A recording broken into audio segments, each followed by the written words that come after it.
নমস্কার, সময় কলকাতায় সবাইকে স্বাগত। এই মুহূর্তে টলি হলি বলি নিয়ে সঙ্গে রয়েছে আমি পায়েল। চোখ রাখবো বিনোদনের খবরে। হলিউডে তার বহু অবদান, তা সত্ত্বেও দীর্ঘ অপেক্ষা করতে হয়েছে তাকে এই সম্মান প্রাপ্তিতে। অবশেষে সাম্মানিক অস্কার পেলেন টম ক্রুজ। তবে তা হাতে পেয়ে নিজের দর্শককে ধন্যবাদ জানিয়েছেন টম। বললেন ছবি তৈরি শুধু তার পেশা নয়, বরং তার নাকি আস্ত নিজেই একটা ছবি। আর তার এই কথা শুনেই করতালিতে ফেটে পড়ল প্রেক্ষাগৃহ। পছন্দের অভিনেতার ফিল্মি জার্নির এই সম্মান প্রাপ্তিতে অনুরাগীরা বলছেন টম অস্কার পেলেন না, অস্কার টমকে পেল।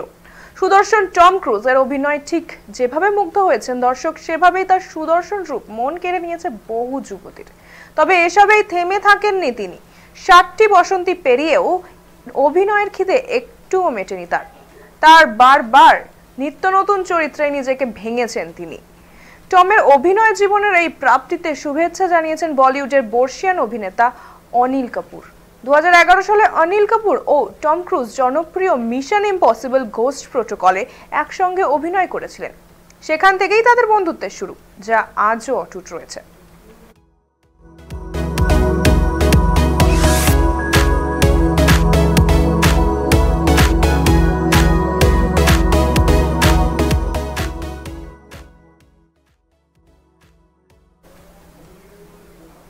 বিতর্কের সূত্রপাত রাজামৌলির আসন্ন ছবি বারাণসীর ট্রেলার নিয়ে।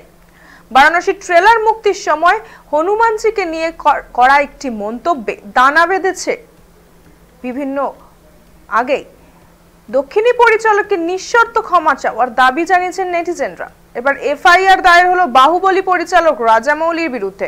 মহেশ বাবুকে দেখা যাবে রুদ্র রূপে, পর্দায় কুম্ভের চরিত্রে থাকবেন পৃথ্বীরাজ আর প্রিয়াঙ্কা চোপড়া মন্দাকিনী। হায়দ্রাবাদের রামোজি ফিল্ম সিটির ওই অনুষ্ঠানে বিদ্যুৎ সংযোগের সময় ট্রেলার মুক্তিতে সাময়িক জটিলতা তৈরি হয়।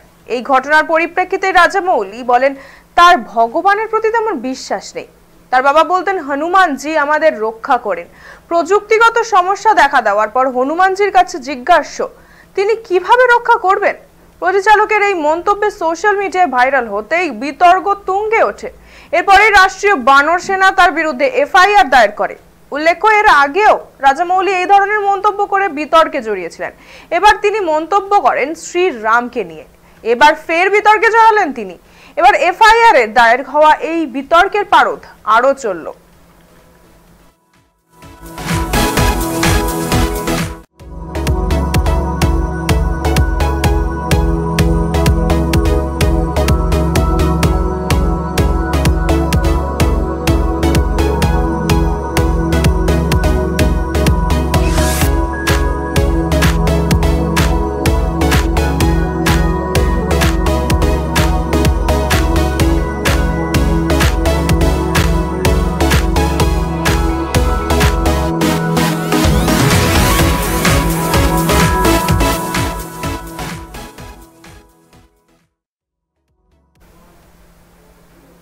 কলকাতার বুকে কিংবদন্তি উষা উত্থুপের সঙ্গীতময় সফর যে কোনো মানুষের কাছে যেন এক অনুপ্রেরণা। দক্ষিণী গায়িকা, কিন্তু সময়ের সঙ্গে সঙ্গে কলকাতা শহরটাকে আপন করে নিয়েছেন তিনি। তার কপালের কলেখা টিপটি কলকাতার প্রতি তার এক রাশ ভালোবাসার সাক্ষ্য বহন করে। সঙ্গে তো রয়েছেই তার গলার গান, যা আজও প্রতিটি মানুষকে সুরে বেঁধে রাখে। এই শহরেই ছোট থেকে বড় একের পর এক অনুষ্ঠানে যেন উষাকে জীবনের একটি ধাপ উঠতে সাহায্য করেছে। কলকাতার বুকেই এবার পপ সম্রাজ্ঞীকে গানে গানে গাইতে হবে, দেওয়া হবে শ্রদ্ধা জ্ঞাপন। আগামী 20 নভেম্বর বিকেল 6:30টায় কলা মন্দিরে আয়োজিত হবে অনুষ্ঠান। এই সঙ্গীতানুষ্ঠানের আয়োজক দুই জনপ্রিয় সঙ্গীত শিল্পী অনিন্দ্য চট্টোপাধ্যায় ও উপল সেনগুপ্ত। কলকাতার সঙ্গীত সফর যেমন ফুটিয়ে তোলা হবে এদিনের অনুষ্ঠানে, একই সঙ্গে তুলে ধরা হবে মুম্বাইয়ের বুকে তার জার্নিও।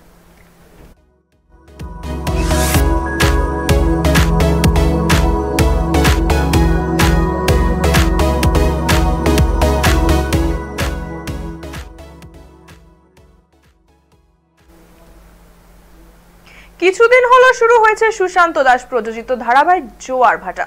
মাহারা দুই বোনের জীবন নিয়ে ধারাবাহিকের গল্প।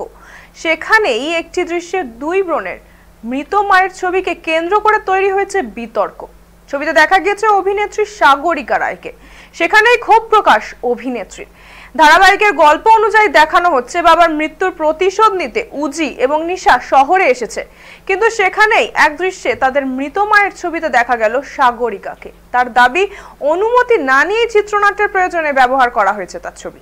অভিনেত্রীর দাবি, প্রথমে এই ধারাবাহিকে কাজ করার জন্য তার সঙ্গে যোগাযোগ করাও হয়েছিল, কিন্তু তারপর আর কথা এগোয়নি।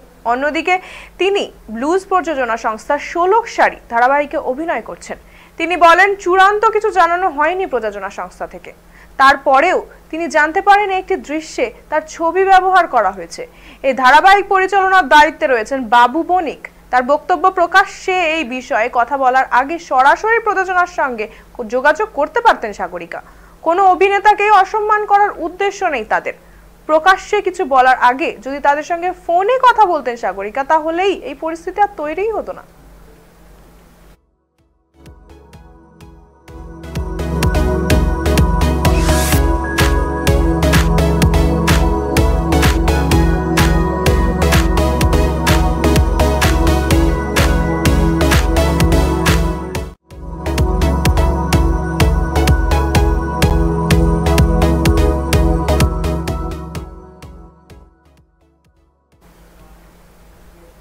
অন্তঃসত্ত্বা হওয়ার পর থেকেই শ্বশুরবাড়ি দিল্লিতে রয়েছেন অভিনেত্রী। সম্প্রতি নিজের ব্লগিং শুরু করেছেন। গত 19 অক্টোবর মা হন অভিনেত্রী পরিণীতি চোপড়া। তারপর থেকেই বিভিন্ন সময় সমাজ মাধ্যমে মা হওয়ার পরবর্তী অভিজ্ঞতার কথা ভাগ করে নিয়েছেন তিনি। এবার বাবা রাঘব চড্ডা ও মা পরিণীতি একসঙ্গে ছেলের এক ঝলক সামনে আনলেন। ছোট্ট গোলাপি দুটি পা প্রকাশ্যে আনলেন। পরিণীতি লেখেন, আমাদের নীর। ছেলের নাম রেখেছেন নীর। পরিণীতির স্বামী রাঘব রাজনীতিবিদ। দুটো ভিন্ন পেশার মানুষ, তবু দারুণ বোঝাপড়া তাদের। বিয়ের পর থেকে অনেকটাই কাজ কমিয়েছেন পরিণীতি। এদিকে রাজনীতিতে ব্যস্ততা আপাত দৃষ্টিতে কমেছে রাঘবের। এর মাঝে পুত্র সন্তানের বাবা মা হয়েছেন তারা। আপাতত স্বামী সংসার সন্তান নিয়ে ব্যস্ত অভিনেত্রী।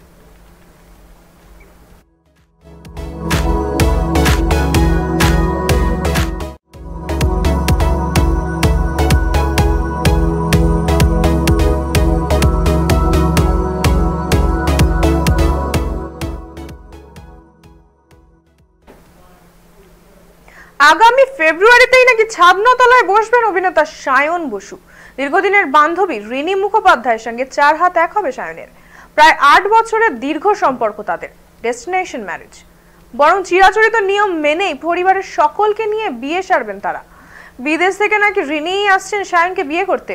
এমনকি সায়ন রিনির বিয়েতে নাকি হবে না কোনো মেহেন্দি সঙ্গীতের মতো অনুষ্ঠান, বরং আলতা পরার বাঙালি রীতিই নাকি মানবেন তারা। আর একেবারে ধুতি পাঞ্জাবির টোপর মালায় সাজবেন সায়ন। খাবারেও একেবারে বাঙালিয়ানায় ভরপুর থাকবে তাদের বিয়ের মেনিউ। খুব একটা সময় নেই হাতে, তাই এবার কোমর বেঁধে বিয়ের প্রস্তুতিতে ব্যস্ত রাজরাজেশ্বরী রানী ভবানীর রাজামশাই সায়ন বসু।